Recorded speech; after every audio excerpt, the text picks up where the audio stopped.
we just had rope staged some equipment. Casey and Billy came up behind me with RIT bags for air because it was too tight for us to climb with our packs on. So we dropped packs and we staged air along the way. He had been up there and he had been breathing smoke for a long time. So we just wanted to make sure we had everything that we could give him or provide him on his way down. And then we met up and down he went.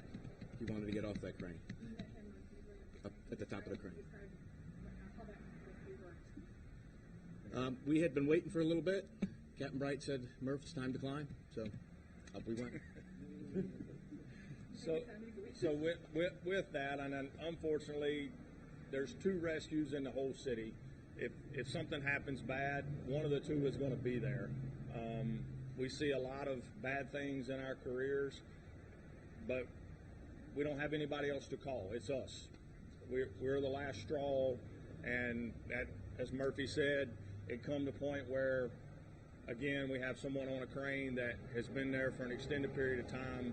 He's at his wit's end. He's at his last bottle of water. It's time to go. So the space to climb up a crane is extremely tight. Our conventional air pack does not work. So we made a few provisions with some RIT packs, which is a carry bag that has an air supply in it. We carried a couple sections of rope, a couple RIT bags. We staged that throughout. Murphy made it all the way to the top to meet the crane operator at that point, provide him with some safety measures, and as Murphy said, he was ready to come down. And it's fun to talk with him today. He actually just told me it was a 3-minute climb up and a 1.5-minute climb down. That's for him, right? He does it every day, and our gear is totally different. You know, there's a lot of weight added to that. Have we trained on cranes? Absolutely. We utilize cranes on construction accidents to take people off of buildings all the time. Some of the crane companies allow us to go train at their facilities.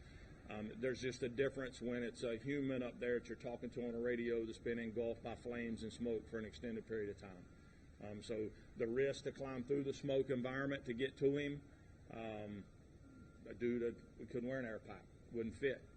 But to make some provisions for our own and for him to make sure that they got to the top and the bottom. But it's just the time to go, and it was that time. So I guess was climbing down the only option? Is no option from the air?